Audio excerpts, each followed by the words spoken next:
It's day 2 of our masters series और आज हम पढ़ने वाले हैं शेक्सपियर ट्रेजेडीज़ एंड कॉमेडीज़। जो बच्चे नए हैं उनको मैं बता दूं कि हम इस मास्टर सीरीज़ में हैं और बहुत ही डीप डाइव तरीके से बहुत अच्छे से हम ये चीज़ें कवर अप करने वाले हैं। जैसे कि कल पहले दिन पे मैंने आपको कुछ क्वेश्चंस भी दिए थे, कुछ चीज़ें भी कराई थी और पेपर 1 पेपर 2 दोनों तरीके से करा रहे हैं। Again, I'm saying I am not here to sell the hope or not beginning with the hooks or the things कि आप यहाँ पे ठहर जाओ. This is for the serious aspirants only. अगर आप पढ़ाई को लेकर सीरियस हैं, आपको कंटेंट से मतलब है और किसी चीज़ से मतलब नहीं है, तो आप यहाँ ठहर सकते हैं. ठीक है. जैसे कि डे 1 में हम कंटेंट की बात कर रहे हैं और उससे रिलेटेड ही आपको सारी चीज़ें देखने को मिलेंगी. तो आप ये मत सोचिए कि आपको चटपटी बातें मिलेंगी तब आप यहाँ रुकेंगे. सीधी सी बात है, अगर आपको पढ़ना है, सीरियसली पढ़ना है, तो आपका यहाँ पे मोस्ट वेलकम है. ठीक है. You can be a member of our community. ठीक. हम बात कर रहे हैं कि हमने पहले दिन पे एलिजाबेथन एज देखी और टीचिंग एप्टीट्यूड देखा. पेपर 1 अगर जिन बच्चों ने नहीं देखा है उनको देखना चाहिए, क्योंकि हमने फाउंडेशन सीरीज़ के बाद अब ये जो मास्टर सीरीज़ करी है 50 दिन, जिसकी कीमत है आपकी कंसिस्टेंसी, फ्री है, टोटली फ्री है, कोई डेमो क्लास नहीं है, फ्री है, वो आपको ज्वाइन करनी है और चीज़ें करनी है. एलिजाबेथन एज में मैं आपको एक क्विक ओवरव्यू दे रही हूँ कि मैंने कल क्या पढ़ाया था. कल मैंने आपको इसका हिस्टोरिकल कंटेक्स्ट बताया था कि कैसे चीज़ें आई. क्वीन एलिजाबेथ जो इतनी होशियार, इतनी मल्टीलिंगुअल, इतनी सोशली एक्टिव, पॉलिटिकली एक्टिव, जो आर्ट को सेलिब्रेट करती थी, आर्ट को बहुत ज़्यादा कह सकते हो प्रोत्साहन देती थी, है ना. उनकी शासन में क्या हुआ कि उनके शासन से पहले तक क्या चल रहा था कि बहुत ही रिलीजियस प्ले, है ना, मॉर्टेलिटी थीम्स पे बात हो रही थी. बट इनके आने पे क्या हुआ, इन्होंने स्टार्ट किया जो उसे हम कह सकते हैं रेनेसांस, रीबर्थ हुई, जिसमें लोगों ने ह्यूमन इंडिविजुअल एक्सपीरियंसेस को एक्सपीरियंस किया, है ना, एक्सपीरियंस किया. और उसके साथ क्या किया कि ह्यूमन इंडिविजुअल के साथ साथ लाइफ को सेलिब्रेट किया और उसके बारे में लिखा. तो जो गॉड सेंटर्ड मेडिएवल कॉस्मोस चल रहे थे, उससे हटके एक न्यू सेकुलर ह्यूमनिज्म वाला टाइम पीरियड आया. ठीक. क्वीन एलिजाबेथन के टाइम में हम क्या कह रहे हैं, गोल्डन एज कह रहे हैं इंग्लिश लिटरेचर की. हम बहुत ज़्यादा डेप्थ में नहीं जाएंगे, कल का लेक्चर है, हम बस रिवाइज करते चल रहे हैं. इसमें रेनेसांस, ह्यूमनिज्म, रिफॉर्मेशन, इम्पैक्ट और nationalism, the court as centre, इतनी बातें हमने की थी कि इनके कोर्ट में आर्ट को पेट्रोनेस किया जाता था, रॉयल पेट्रोनेस था, जिसमें लोग परफॉर्म करते थे. और एलिजाबेथ खुद मल्टीलिंगुअल थी, एजुकेटेड थी, तो वो लिटरेचर को बहुत ज़्यादा प्रोत्साहन देती थी. Literature was perform for court approval, hence artifice, allegory and eulogy dominated. ठीक. इसके की फॉर्म्स हमने देख लिए थे, sonnet drama, epic romance, prose fiction, ये सारे देख लिए थे. इनके की प्रैक्टिशनर्स जो थे वो देख लिए थे. सोनेट को डिटेल में देख लिया था, पेट्रार्कन सोनेट किसने लाया और ये शेक्सपियरियन सोनेट किसने लाया. इसकी बात हमने देखी थी कि ये ट्रैप आता है. अगर नहीं आता है आपको, ये इतना डेप्थ में अगर चीज़ें नहीं मालूम है, तो आई विल सजेस्ट कि पहले पहला वाला लेक्चर देख के आओ. ठीक है. अभी कोई देर नहीं हुई यार, दूसरा ही दिन है. मेजर राइटर्स की अगर मैं बात करूँ तो एडमंड स्पेंसर, जिनके बारे में हम पढ़ रहे थे, जिनका फेरी क्वीन बहुत ही इंपॉर्टेंट. मैंने कहा था अगर आपको मेरे से पढ़ना है आप कमेंट डाउन कर देना, है ना. वैसे मैं आपको थोड़ी सी इसकी कहानी बताऊँगी, but just for the just I would say कि फिलिप सिडनी है, एडमंड स्पेंसर ना. अच्छा, इनके बारे में कुछ इंटरेस्टिंग बताती हूँ. इंटरेस्टिंग ये है कि एडमंड स्पेंसर जो हैं वो विलियम शेक्सपियर और क्रिस्टोफर मार्लो, जिनके नाम आप जानते ही होंगे, उनसे पहले के हैं, है ना. पहले वॉर्न हो गए थे, तो वो बहुत ज़्यादा उनको आप बोल सकते हो वो आइडेंटिफाइड होते थे एज अ सिजार. सिजार क्या होता है? Sizar was a student who had to work for his meals, जो अपने मील्स के लिए, अपने अकोमोडेशन के लिए वर्क करते थे, तब अपना गुजारा कर पाते थे, तो उनको एज अ सिजार आइडेंटिफाइड किया गया. ठीक, उनकी इकोनॉमिक कंडीशंस के चलते वो एक इंग्लिश पोइट की तरह उभर के आए, और उनका सबसे पहला जो पब्लिकेशन वो है शेपर्ड्स कैलेंडर, जिसमें हम बात कर रहे थे कि 12 इक्लॉग्स है या पेस्टोरल डायलॉग है। अब जिनको पेस्टोरल डायलॉग, इक्लॉग्स, ये चीज़ें नहीं समझ में आ रही हैं, बेटा आपकी कमी फाउंडेशन में है ना, इसीलिए हमने फाउंडेशन किए थे। ठीक, आप ये समझ सकते हो कि ये एक कलेक्शन थी 12 इक्लॉग्स की, और इसमें ना कन्वर्जेशन थी अमॉन्ग द शेपर्ड्स। आगे बात समझ में। इसके बाद अगर मैं बात करूँ कि इनका जो हर एक इक्लॉग था वो किससे रिलेट कर रहा था, तो वो कहीं ना कहीं जो इसका मेन कैरेक्टर है कोलिन, उससे रिलेटेड था, और वो एक लेडी लव को फाइंड कर रहा था। देखो हम बहुत ज़्यादा समरी में नहीं जाएंगे वरना बहुत लंबा लेक्चर हो जाएगा, बट आई वुड से कि जैसे ये जो मेन चीज़ें हैं, जो की वर्क्स हैं, ये आपके पढ़े ही होने चाहिए। आप मेरे से पढ़ो या किसी और से पढ़ो, इन केस यू वांट कि मैं इन चीज़ों को भी कवर अप करूँ तो I can, but the thing is you have to comment down, वरना मेरे को कैसे पता लगेगा कि आप मेरे से पढ़ना चाह रहे हो, है ना। वहीं फेरी क्वीन एक बहुत ही ख़ास टॉपिक है जिसको मैं आज फिर से लेके आई हूँ। इसमें जो एलेग्री है, इसमें और जो चीज़ें हैं उनको हम डिटेल में आज पढ़ेंगे। ठीक, इसके बारे में हमने देख लिया। First major sonnet sequence Philip Sidney का, डिफेंस ऑफ पोइजी कल मैंने बहुत अच्छे से समझाया, स्पेनिश एरियन स्टिंजर समझाया हुआ है, क्रिस्टोफर मार्लो, इनका टेम्बरलीन, डॉक्टर फास्टर्स, ये फादर ऑफ इंग्लिश ट्रेजेडी, ये सारी चीज़ें बहुत अच्छे से कराई हैं। तो आप एक बार ऐसे बस नज़र डाल लो कि कल आपको बहुत सारी चीज़ें पढ़ा दी गई हैं।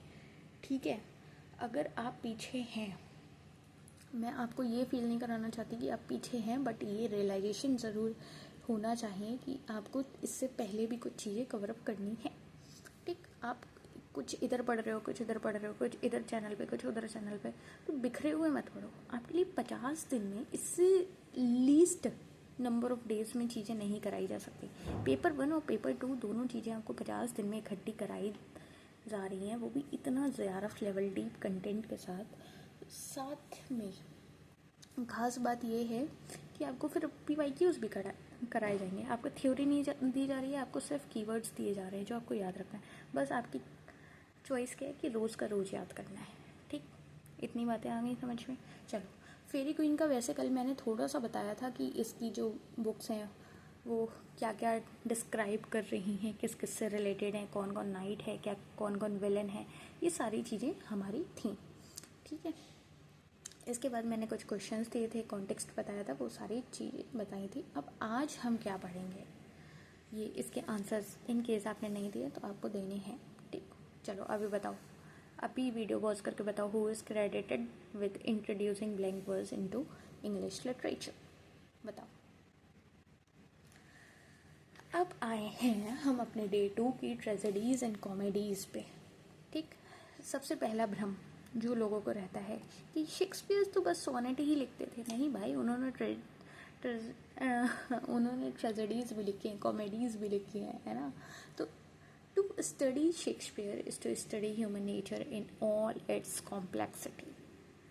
इट्स डे 2 ऑफ 50 और हम आपको फ्लैश रिकॉल करा चुके हैं एलिजाबेथन एज का, उसके की टर्म्स का, चाहे ह्यूमनिज्म हो, चाहे रेनेसांस हो, चाहे पेट्रोनस सिस्टम हो, चाहे यूनिवर्सिटी बिट्स हो, सिडनी की एपोलॉजी और पोइट्री, स्पेंसर की फेरी क्वीन, ब्लैंक वर्ड्स, यूफेस्मी, ये सारी चीज़ें हम आपको करा चुके हैं, है ना।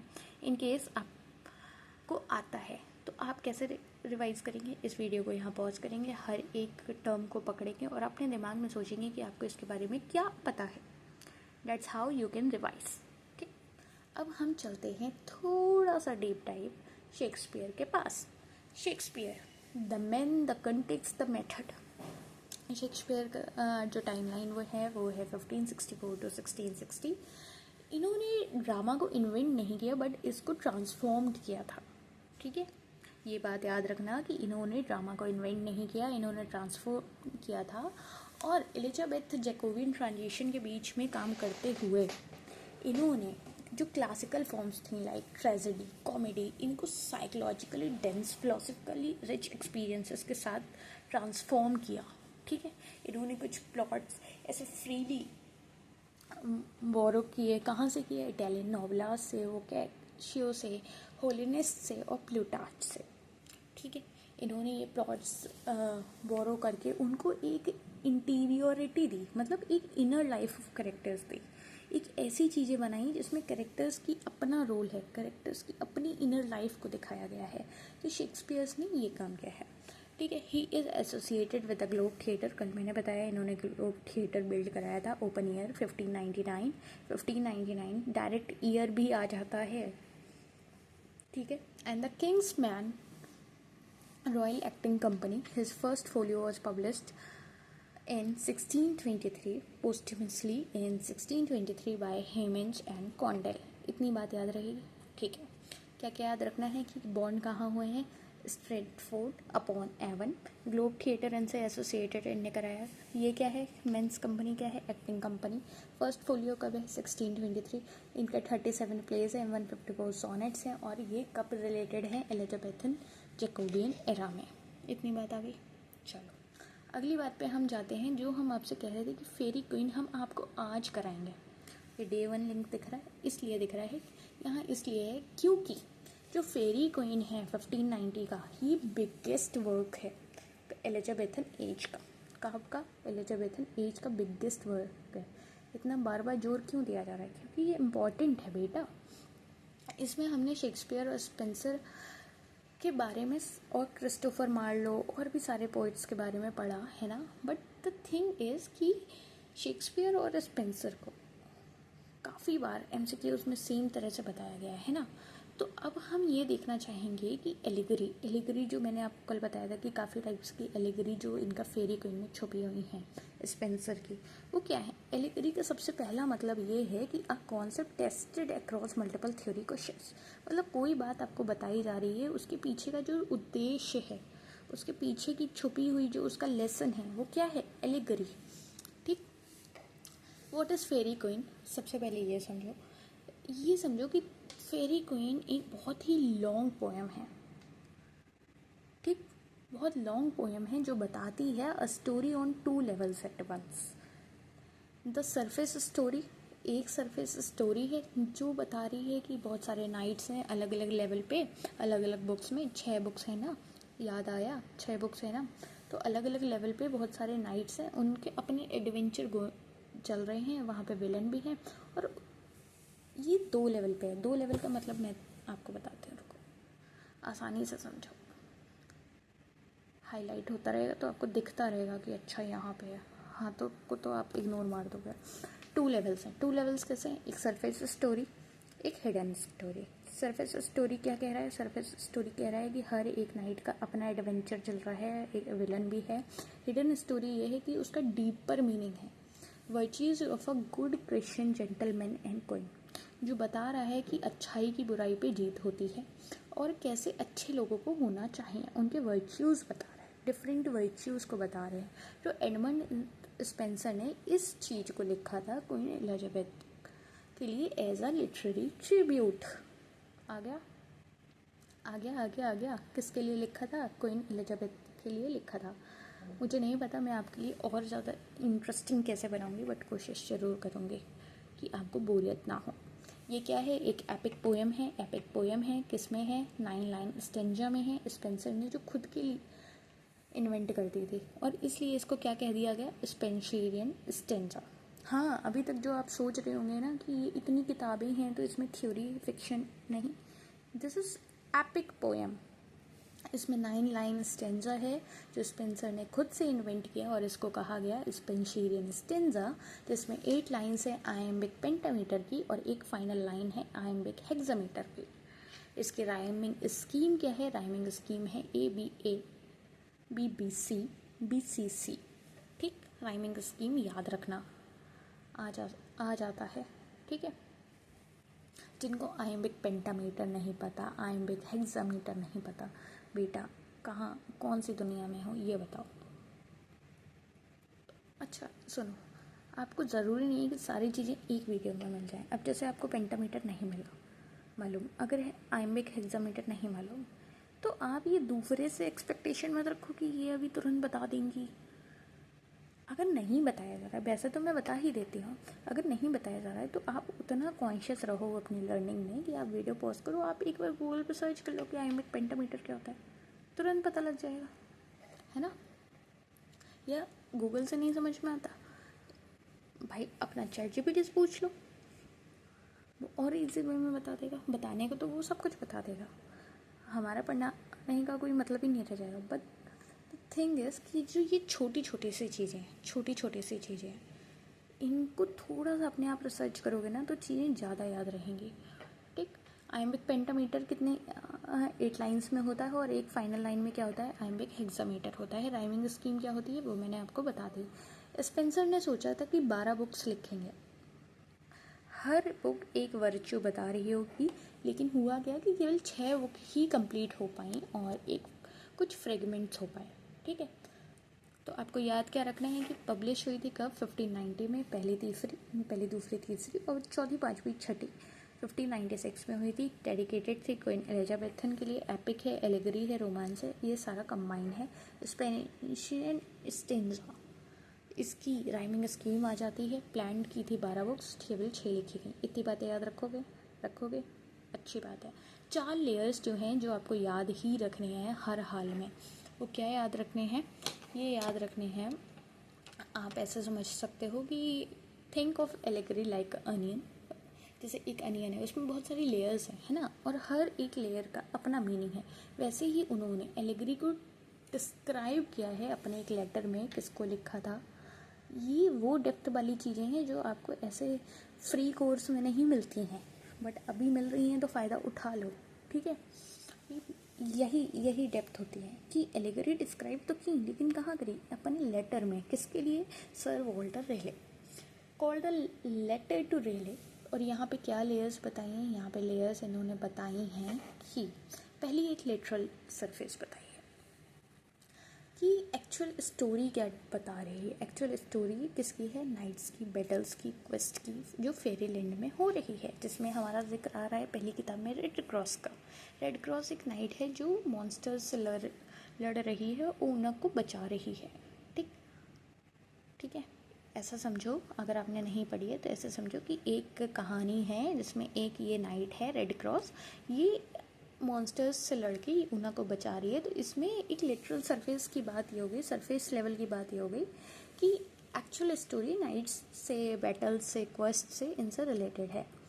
बट वहीं में मॉरल एलिगरी या इथिकल बात ये हुई कि हर एक नाइट का अपना एक वर्च्यू हर एक का एक क्वेस्ट है जो मॉरल लेसन दिखा रहा है ना।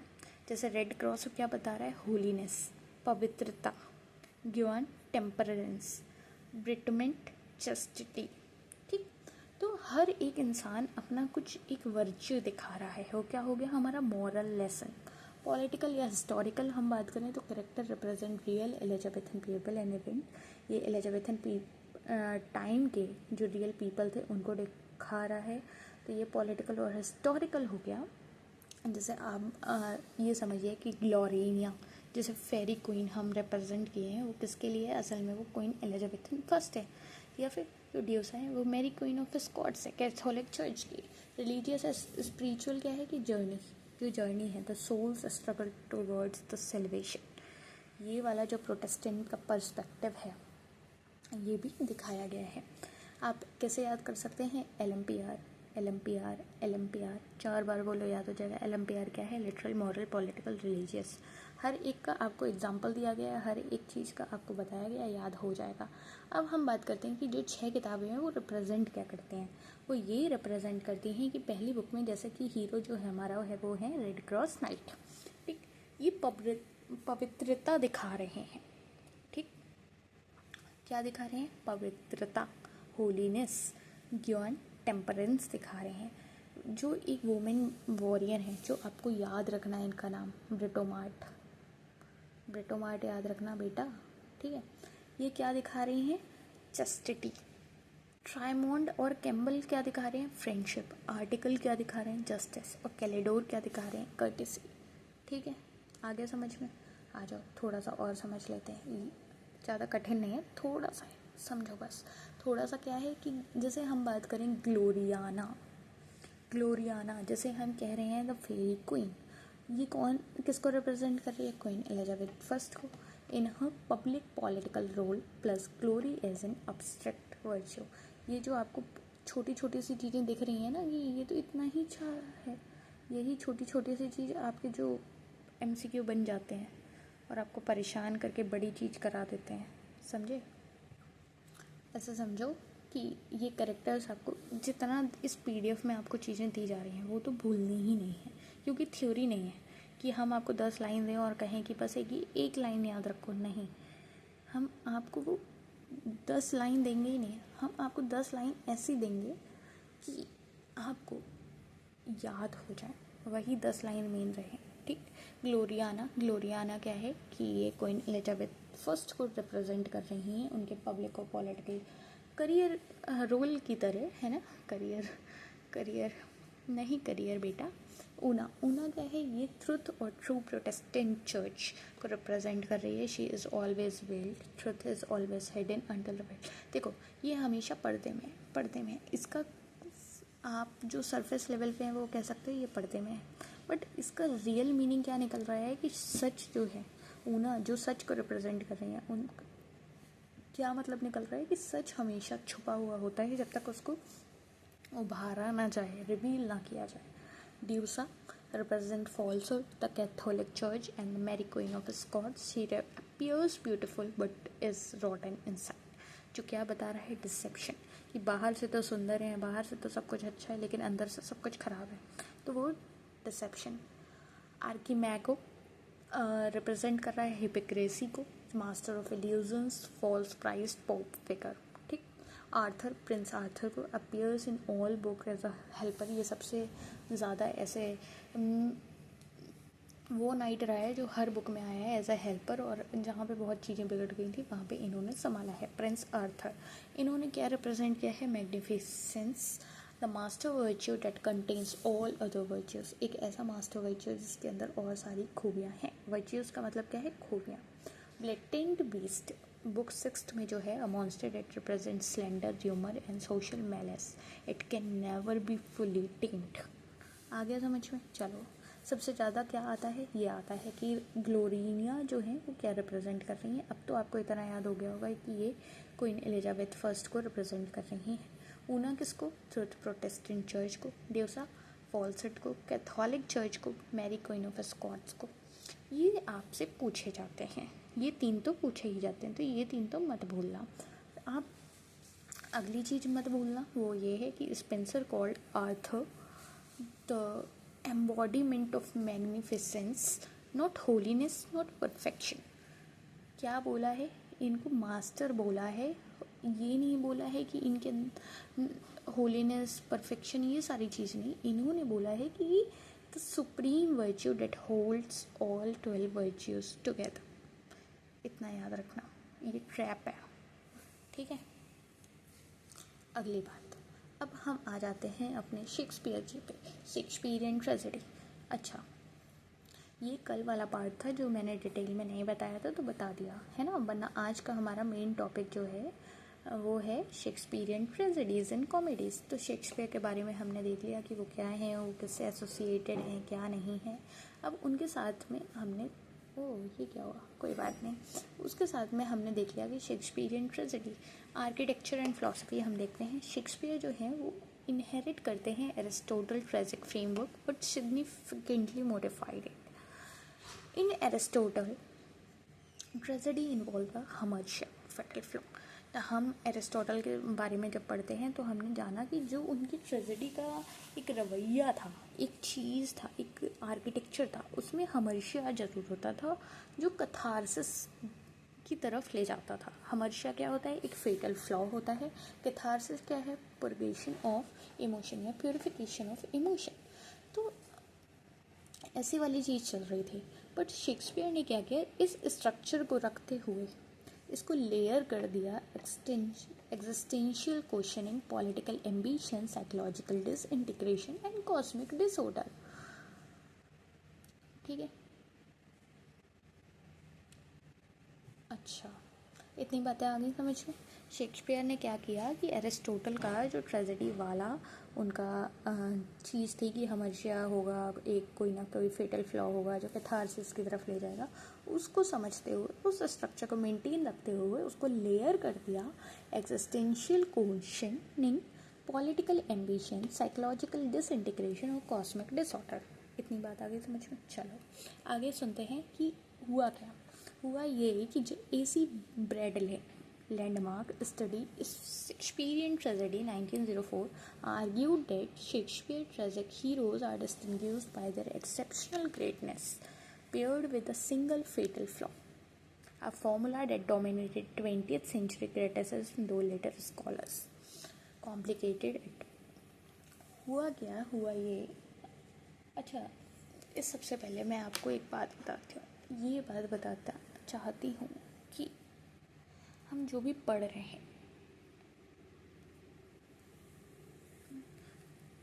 जो भी हम पढ़ रहे हैं, है ना, वो बात यहाँ पे ये आ रही है कि शेक्सपियर को इतना ज़्यादा हमने द मैन द मिथ वो बना दिया कि हमको लग रहा है कि उनके काम में कोई कमी ही नहीं थी। मैं ये नहीं कह रही हूँ कि उनके काम में कमी थी, बट कुछ चीज़ें ऐसी थी जिनके बारे में लोगों ने उनको जब क्रिटिक किया, उनके बारे में उनकी चीज़ों को स्टडी किया कि उनका फॉर्मूला क्या था, तो उनको पता लगा। जैसे कि AC ब्रैडलेस ने जब किया तो उन्होंने जब शेक्सपियरियन ट्रेजेडी पढ़ी तो उन्होंने ये बात रखी कि शेक्सपियर की जो ट्रेजिक हीरोज़ है उनमें एक्सेप्शनल ग्रेटनेस है, लेकिन वो पेयर अप है सिंगल फेटल फ्लॉ से।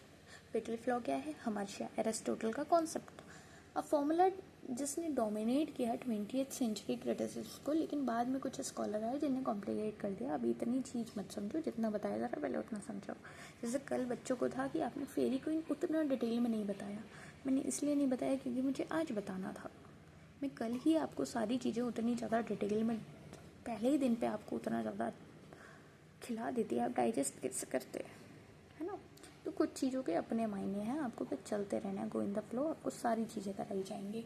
कुछ ऐसा नहीं है जो आप कह पाओ कि आपने ये नहीं कराया, ठीक। इसका जो की स्ट्रक्चर है, उनकी जो शेक्सपियरियन ट्रेजेडी का जो की स्ट्रक्चरल फीचर्स हैं उनके बारे में बात कर लेते हैं। इनका मोस्टली जो भी था वो था 5 एक्ट स्ट्रक्चर। मेरे बोलने में हो सकता है कि आपको लगे कि आपकी आवाज़ क्लियर नहीं है, आपकी आवाज़ तेज़ नहीं है, तो या फिर आप 2x पे देखेंगे तो हो सकता है आपको ना समझ में। तो try to keep it at 1.2 और 1.5x, whatever suits you. Okay, 5 act structure होता है, ट्रेजिक फ्लॉ होता है, हमेशा होता है, जैसे कि हमने कहा कि एक्सेप्शनल ग्रेटनेस तो होगी बट सिंगल फेटल फ्लॉ का हमेशा होगा, ये याद रखना। ट्रेजिक हीरोज़, आइसोलेशन होगा, सुपरनेचुरल एलिमेंट्स होंगे, कॉमिक रिलीफ एज कॉन्ट्रास्ट होगा, कैटास्ट्रोफिक एंडिंग, रिस्टोरिंग ऑर्डर होगी। ये की फीचर्स जो हैं ये याद रखना आप। एग्ज़ाम इनसाइट आपको क्या याद रखना है कि ब्रैडले वर्सेस और जो बाद में लेटर क्रिटिक्स आए ये पूछे जाते हैं। तो ब्रैडलेस की जो 4 ट्रेजेडी उन्होंने स्टडी की वो ये समझ लो, हैमलेट, ओथेलो, लियर और Macbeth, which he considered the summit of tragic achievement. Bradley ने क्या किस बेसिस पे कहा? ये 4 ट्रेजेडीज़ के बेसिस पे कहा, हैमलेट, ओथेलो, लियर और मैकबेथ। अब मुझे लगता है आपको इन 4 ट्रेजेडीज़ के बारे में आपको नहीं अगर पता होगा तो नाम तो पता ही होगा, इतना तो मैं एक्सपेक्ट कर सकती हूँ। जैसे मैं बात करूँ हैमलेट, एक ऐसी ट्रेजेडी जिसके बारे में आई थिंक सबने सुना है। इसकी मैं कहानी की बात नहीं करूँगी, है ना, मैं आपसे जो इसके मेन पॉइंट्स हैं इनको डिस्कस करूँगी, वरना ये सारी चीज़ें ऐसे हैं कि मैं हैमलेट पे आपको एक वीडियो दूँ, ओथेलो पे आपको एक वीडियो दूँ, तब भी कवर अप चीज़ें नहीं होंगी, है ना। तो जितना आपके लिए ज़रूरी है, क्योंकि आपके पास टाइम कम है, तो आपको रिसर्च नहीं करनी है, आपको उतना पढ़ना है जितना आपके एग्ज़ाम में आपको काम आए, है ना। आउट ऑफ इंटरेस्ट अगर आप पढ़ रहे हो तो बहुत अच्छी बात है, आप वैसे साइड बाय साइड पढ़ रहे हो बहुत अच्छी बात है, बट एग्ज़ाम में जो चीज़ें आ रही हैं, क्योंकि एग्ज़ाम में आपसे पूरी कहानी नहीं पूछी जाएगी, एग्ज़ाम में जो एग्ज़ाम पॉइंट ऑफ व्यू से लेटेस्ट ट्रेंड्स के हिसाब से जो ज़रूरी है वो मैं आपको करा रही हूँ, ठीक है। इतनी बातें आ रही हैं समझ में? थोड़ा सा चीयर अप किया करो यार, खुश रहो, पानी पियो। आधा घंटा हो गया, पानी नहीं पिया तुमने, पानी पियो। हैमलेट्स की अगर मैं बात करूँ तो ये ऐसे याद रखो कि ये एक रिवेंज ट्रेजेडी है और एग्जिस्टेंशियल क्राइसिस से डील कर रही है। वहीं पे ओथेलो जो है वो ट्रेजेडी और जेलेसी एंड रेसेस में है, बट अभी हम हैमलेट की बात कर रहे हैं तो पहले हैमलेट समझो। ये एक रिवेंज ट्रेजेडी है जिसमें एग्जिस्टेंशियल क्राइसिस भी है और इसका प्रोटैगनिस्ट जो मेन है वो है प्रिंस ऑफ डेनमार्क। ये वाला जो स्टेटमेंट आपने सेंट्रल आइडिया पढ़ा है, टू बी और नॉट टू बी, हाँ ये हैमलेट का बस यही है, पैरालिसिस ऑफ एक्शन। इसकी थीम क्या है? Appearance versus reality, corruption of state. ये दो इसके थीम हैं जो आपको याद रखने हैं। इसका सोर्स उनने कहाँ से लिया है? वो लिया है सेक्सो ग्रामेटिकस और वेले फॉरेस्ट। फ्लॉज में क्या है? फेटल फ्लॉ क्या है? प्रोक्रेस्टिनेशन, जो आप बहुत करते हो, और ओवर रिफ्लेक्शन, जो पता नहीं आप करते हो या नहीं। फेमस फ्रेज जो आपको याद रखना है वो याद रखना है कि something is रॉटन in the state of Denmark, ठीक। इतनी चीज़ें याद रखना। ये सिर्फ उतना पार्ट है जितना आपके एग्ज़ाम के लिए ज़रूरी है।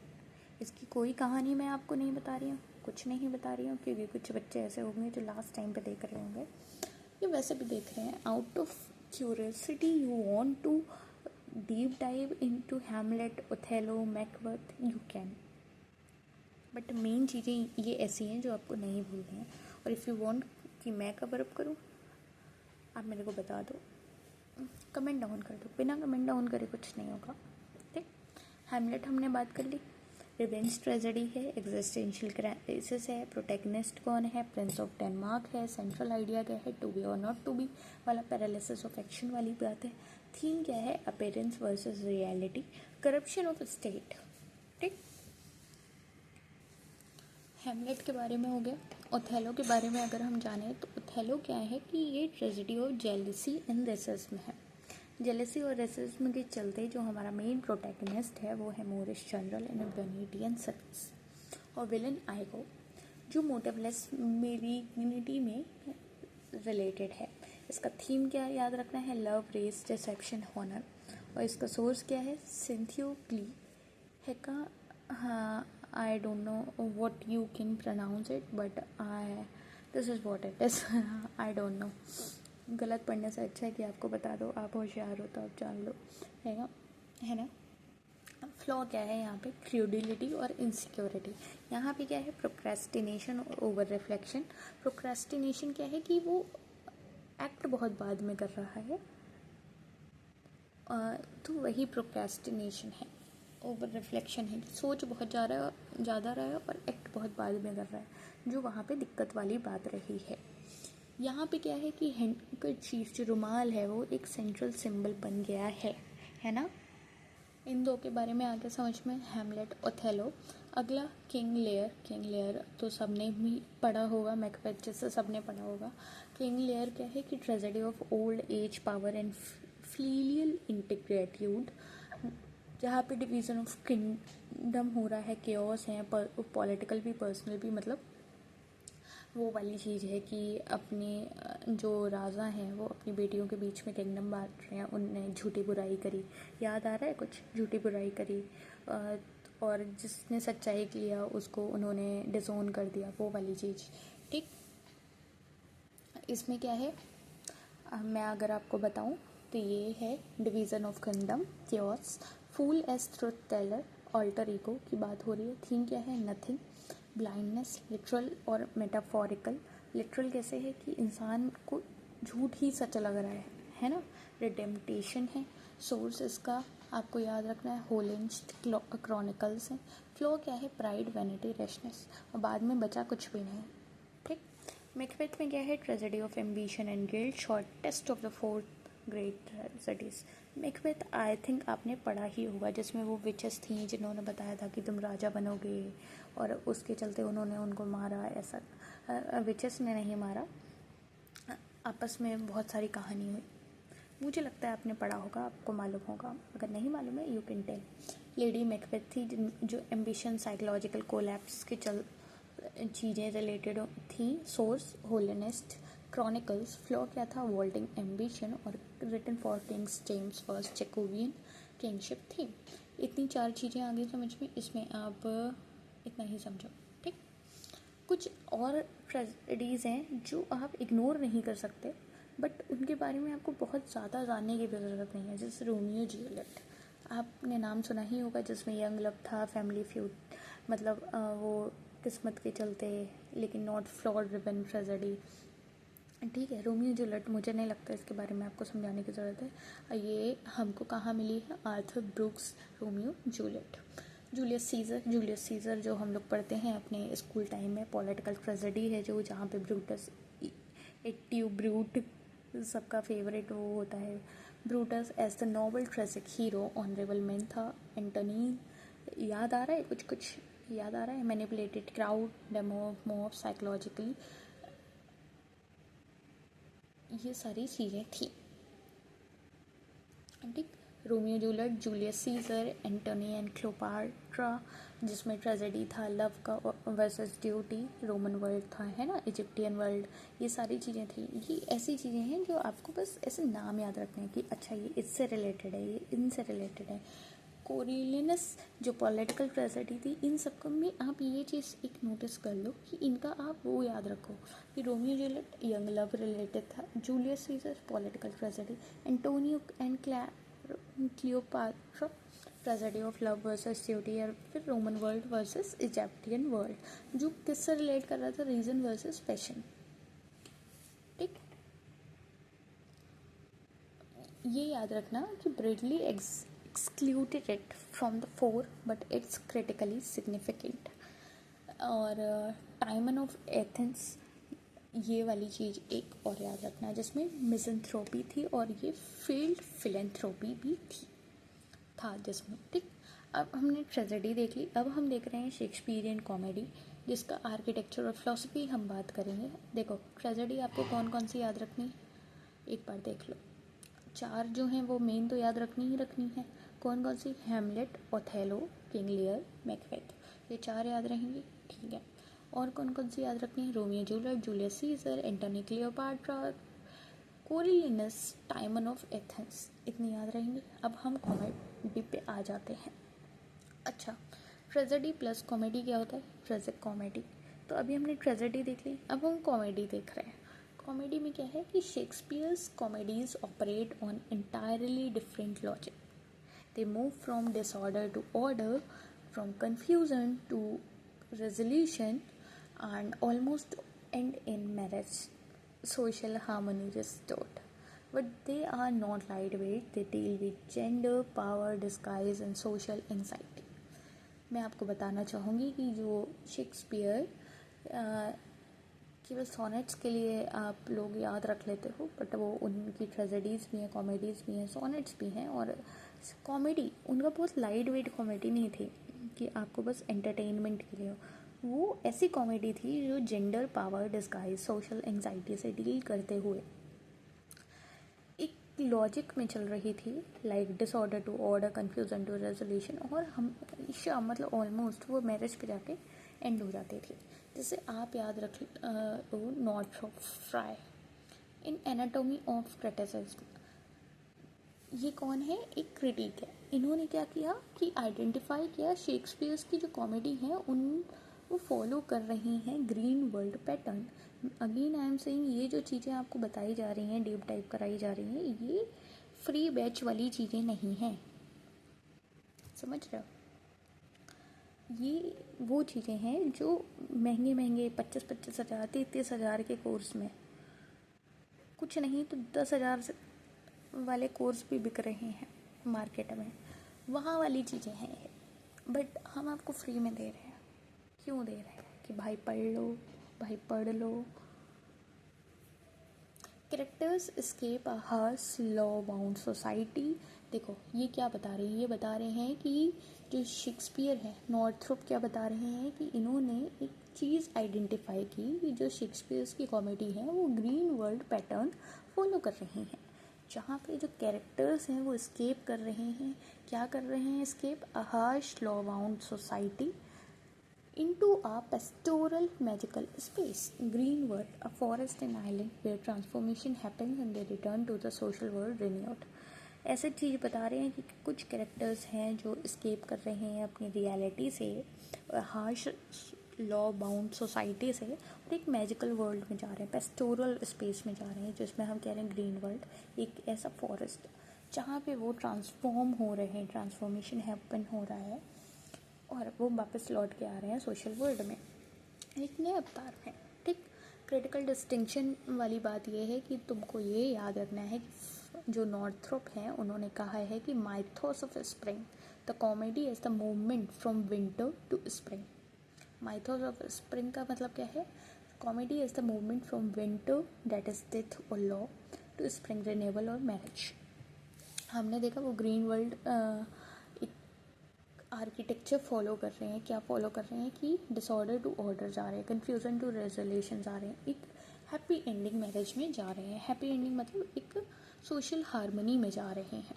तो इसमें क्या याद रखना है कि जो इन्होंने नॉर्थरोप ने कहा है माइथोस ऑफ स्प्रिंग, ये क्या कह रहे हैं कि comedy is a movement from winter, winter क्या है? डेथ या law bound society, to spring, spring में क्या हो रहा है? मैरिज या renewal. This often affairs in theory MCQ link to Shakespeare, सारी चीज़ें लिखी हुई हैं, you should focus on this. 4 comedy जो आपको याद ही रखनी है, इनके आपको कैटेगरीज पहले समझा देते हैं। कैटेगरीज ये हैं: romantic comedy, dark comedy, stories और लेट रोमांसेस। अब देखो, इन्होंने केवल कॉमेडी में ऐसा नहीं केवल हंसी मजाक लिखी है, रोमांटिक कॉमेडी भी लिखी है, जिसके की प्लेस है जिस जो डिफाइन कर रहे हैं love trials, disguise, green world, marriage ending, ये सारी चीज़ें मान है ना, आईली है, एमिंडी है, TNMB, ये सारी चीज़ें आपको याद रखनी है। डार्क कॉमेडी या प्रॉब्लम प्लेस में क्या हो रहा है? डार्क कॉमेडी में जिसमें मीजर फॉर मीजर्स है ना, लाइक ट्रिविलियस एंड क्रेसेडा वाला जो पार्ट है ना, जिसमें क्या है? अनरिजॉल्व टेंशंस हैं, साइनिज्म है, डिस्टर्बिंग थीम्स हैं। बट ये क्या है? प्रॉब्लम प्लेस है, डार्क कॉमेडी है, जिसमें फीचर क्या हो रहा है? Unresolved tensions, disturbing themes.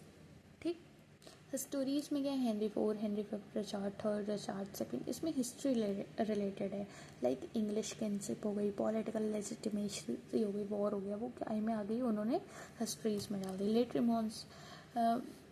Romances में अगर मैं बात करूँ तो ये है द टेम्पेस्ट सिंबल लाइन, आपने पढ़ी होगी, द विंटर्स टेल। ये लेट रोमांसेस हैं जिनमें रिकॉन्सिलेशन है, फॉरगिवनेस है, मैजिक, फैमिली रियूनियन है।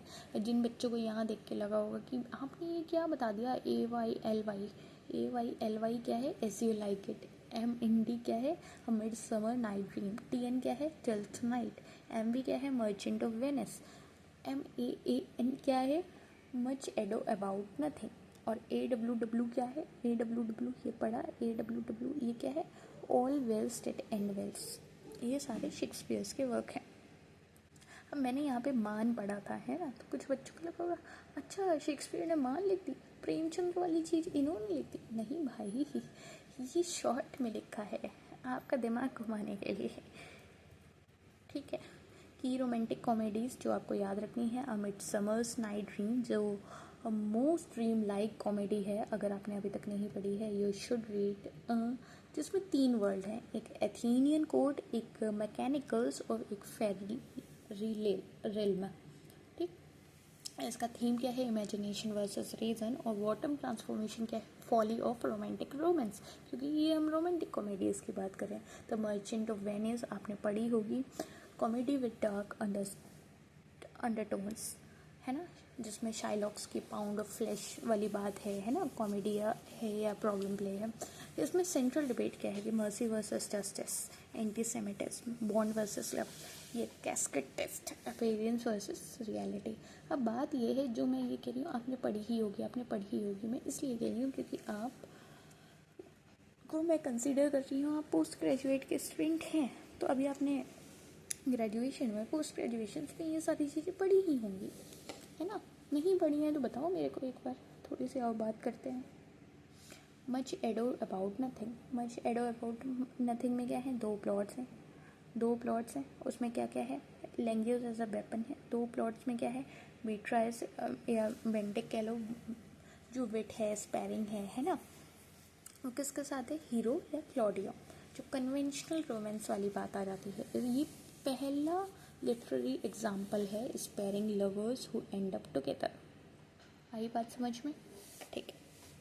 एज यू लाइक इट, जिसमें फॉरेस्ट ऑफ आर्डन है, ग्रीन वर्ल्ड, रोजलिंड, याद आई नहीं आई भाई, क्या कर रहे हो।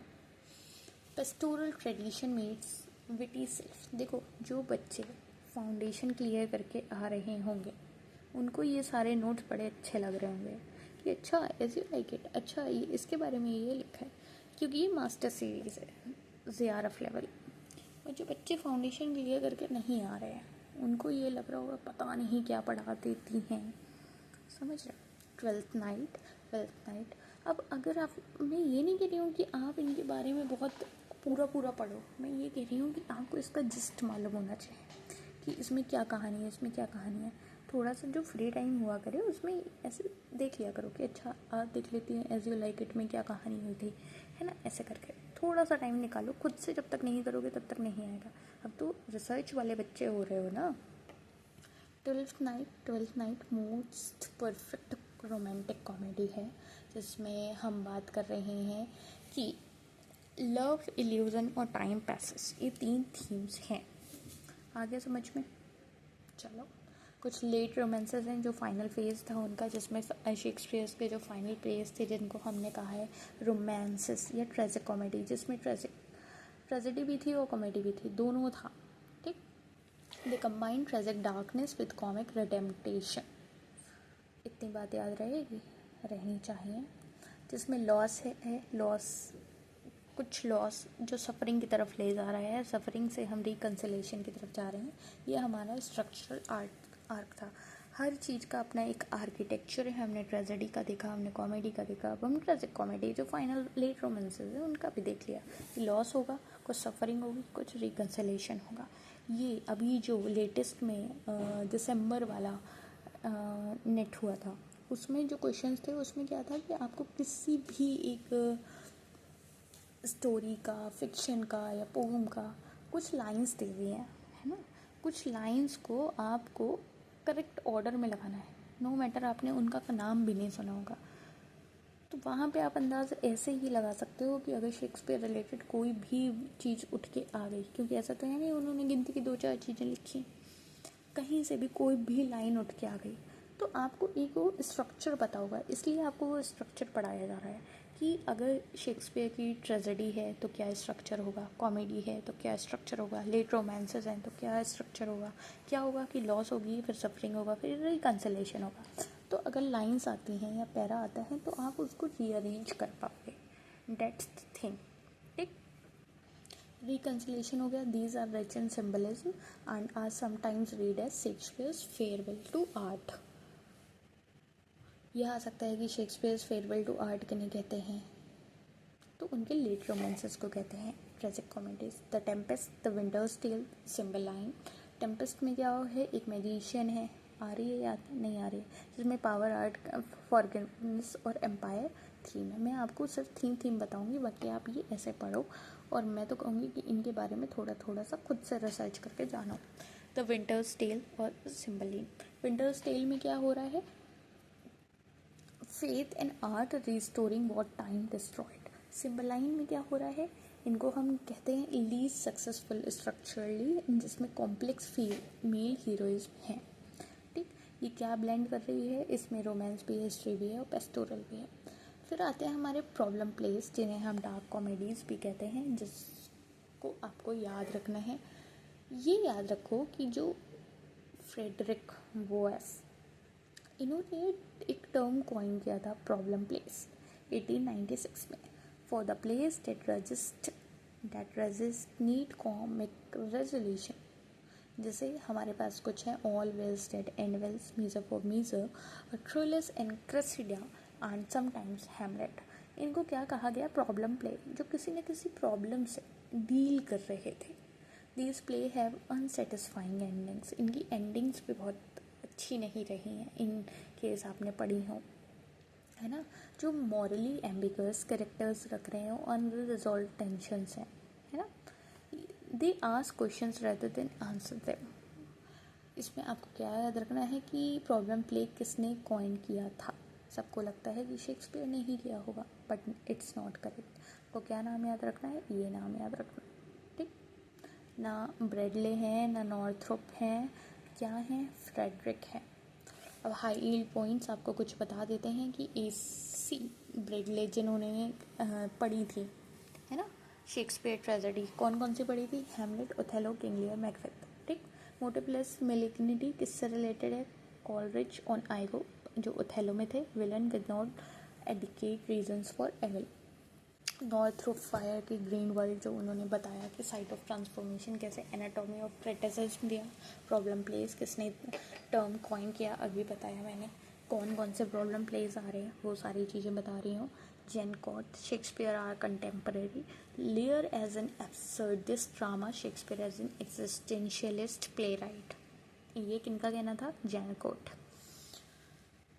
टेम्पेस्ट और पोस्ट कोलोनियलिज्म जो है वो कौन कवर कर रहा है, Caliban as a colonize subject, ठीक।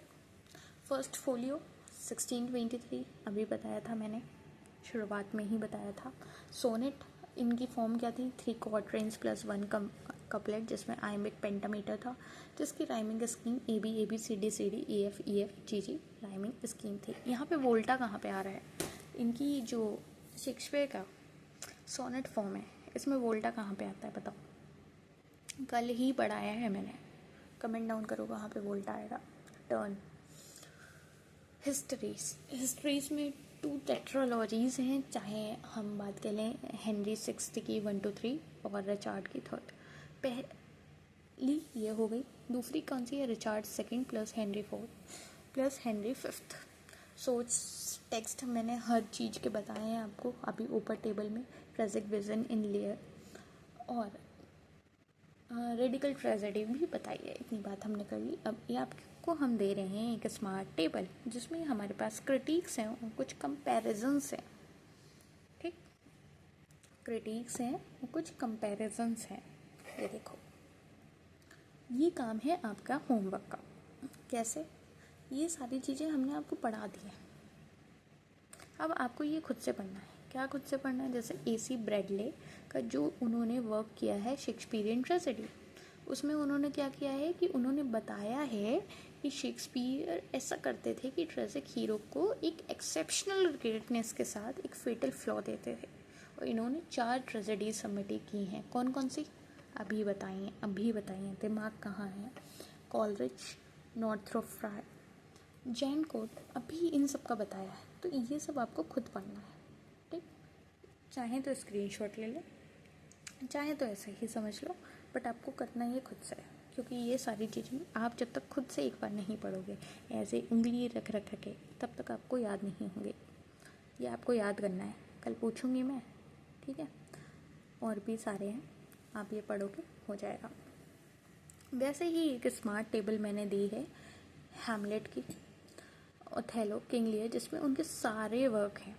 MND की क्या फुल फॉर्म है, फिर से भूल गए, क्या पढ़ रहे हो, जिसमें सारा सोर्स है, जॉनरा है, सेंट्रल फ्लॉ है, थीम है, की सिंबल है और डिवाइस है, ठीक है। ये ऐसी टेबल हैं, ये गोल्डन चीज़ें हैं जो आपको नहीं मिल सकती ऐसे, समझ रहे हो। अब हम देखते हैं आज हमने क्या पढ़ा। आज हमने देखा कि शेक्सपियरियन ट्रेजेडी का स्ट्रक्चरल आर्क क्या था, कि हीरो इन ग्रेटनेस, उसके साथ कोई ना कोई फेटल फ्लॉ होगा जो ट्रिगर हो जाएगा, हमेशा एरिस्टोटल वाला, और वो राइजिंग कॉन्फ्लिक्ट एंड आइसोलेशन जो कैस्ट्रोट्रॉफ या डेथ में रिजल्ट करेगा और ऑर्डर रिस्टोर्ड। शेक्सपियरियन कॉमेडी का हमने देखा green world pattern, Shakespeare critical evolution भी देखा हमने कि कैसे चीज़ें इवॉल्व हुई हैं, ठीक। अब आते हैं हम अपने क्वेश्चंस पे। ये सारे इजी टाइप के हैं, 1-2 बस थोड़ा सा टफ है, तो मैं चाहूँगी कि आप इसके आंसर्स खुद करें। आप मुझे इसके आंसर, एक काम करिए, इसके आंसर्स आप मेरे को कमेंट डाउन करिए, और इन केस आप नहीं कर पाते हैं मैं चेक कर लूँगी, अगर गलत करते हैं मैं बताऊँगी, और वरना हम ये सारे आपसे डिस्कस करेंगे, कल वाले के आंसर्स भी और आज वाले के आंसर्स भी कल वाली क्लास में। ओके, पहला क्वेश्चन देख लिया। दूसरा question, problem place in the context of Shakespeare was coined bye. अभी बताया, बहुत इजी है बेटा, बहुत इजी है, दिमाग अगर खुला होगा तो आपके लिए बहुत इजी होगा। तीसरा, ये बताओ, ये अच्छा क्वेश्चन है, Northrop Frye's concept of green world in Shakespeare comedy refers to.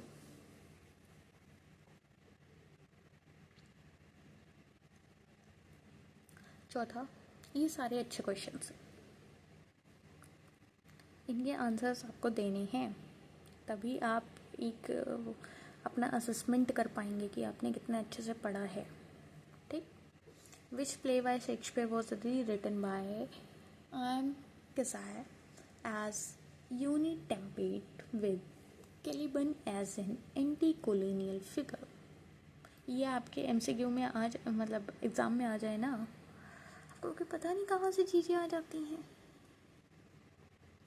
यहीं से आती हैं। ये वाला, ये आपके पास दो हार्ड क्वेश्चन, दो नहीं और भी हैं, पहले ये लो। जोनाथन डोलिमोस रेडिकल ट्रेजेडी ऑफर्स अ, इसमें आपके पास दो ब्लैंक हैं, सोच समझ के पढ़ना, सोच समझ के। सेवेंथ वाला, आई होप आप क्वेश्चंस देख रहे होगे, कर रहे होगे, इसको आपको ऑर्डर में लगाना है। अभी जिन्होंने इसको हल्के में लिया था, अब आओ लगाओ ऑर्डर में। इसके आंसर्स आपको नहीं बताएंगे, आपको इतने ही आंसर्स करने हैं और बाकी बातें हम बाद में करेंगे। आज के लिए इतना ही। साथ में अगर मैं आपको एक बार रिवाइज करा दूँ बहुत जल्दी से और थोड़ी सी इनसाइडर स्ट्रेटेजी दे दूँ, तो ये दे रही हूँ कि आपको क्रिटिक एट्रीब्यूशन याद रखने हैं कि किसने क्या कहा, कॉलरिज ने या फिर ब्रैडले ने या फिर नॉर्थरोप ने, है ना, रोने जी drills matters, source text questions are rising in frequency. ये सारा आपका जो तभी एनालिसिस है वो सारी किया हुआ है, आपको इस पे ध्यान में रखना है। और क्विक रिवीजन जो भी हमने पढ़ा है, 62nd Shakespeare plus Spencer sprint अगर हम देखें तो हमने पढ़ा कि ब्रैडलेस का 4 great tragedies, Hamlet, Othello, Lear, Macbeth, fatal flaw theory जिनसे रिलेटेड ये सारी चीज़ें मैंने आपको समझाई हुई हैं। First folio, source text, late romances, है ना, ये वाला अभी यही वाला तो क्वेश्चन पूछा मैंने, कोई कठिन चीज़ पूछी बताओ, नहीं पूछी। फेरी क्वीन के बारे में जो हमने कल वाली क्लास का पढ़ा था उसके बारे में भी ये है आपके लिए, ठीक है। 4 एलिगरी हैं, लिटरल, मॉरल, पॉलिटिकल, रिलीजियस। ठीक, कौन सी बुक कौन सी बात क्या कह रही है वो याद रखना है। आज ये जो मैगज़िम्स दिख रहा है ये आपको पेपर 1 का दिख रहा है, ये इसलिए दिख रहा है क्योंकि हमने कल और आज ये जो टीचिंग एप्टीट्यूड डिस्कस किया है इस वाले पार्ट में मैगज़िम्स बताई हैं। तो इन केस आपको पार्ट 1 पेपर 1 का मैगज़िम्स नहीं आती हैं टीचिंग एप्टीट्यूड की, तो you should go and watch this teaching aptitude thing. ये 30 मिनट का ही है, मतलब आप डेली ऐसे समझ लो आधा घंटा आपको पेपर 1 को देना है और 1 to 1:30 1 hour 30 minutes इतना आपको पेपर 2 को देना है। मतलब ओवरऑल आप दिन का 2 घंटा दे दो और आपका चीज़ें एक कॉन्टिन्यूटी में आ जाएंगे। बाकी आप याद करने में खुद में कितना टाइम देते हो, रिवाइज करने में कितना टाइम देते हो, depends on you. Okay, so this is all for today, see you in the next class, be ready with the answers. और आपको पार्ट 1 के भी, पेपर 1 के भी अगर क्वेश्चंस करने हैं तो इसके आंसर्स भी आपको देने पड़ेंगे। बहुत अच्छे से पढ़ाया हुआ है, बहुत अच्छे से चीज़ें हैं, आप मेहनत करो, हम भी मेहनत कर रहे हैं। और मिलते हैं नेक्स्ट क्लास में, सी यू देयर।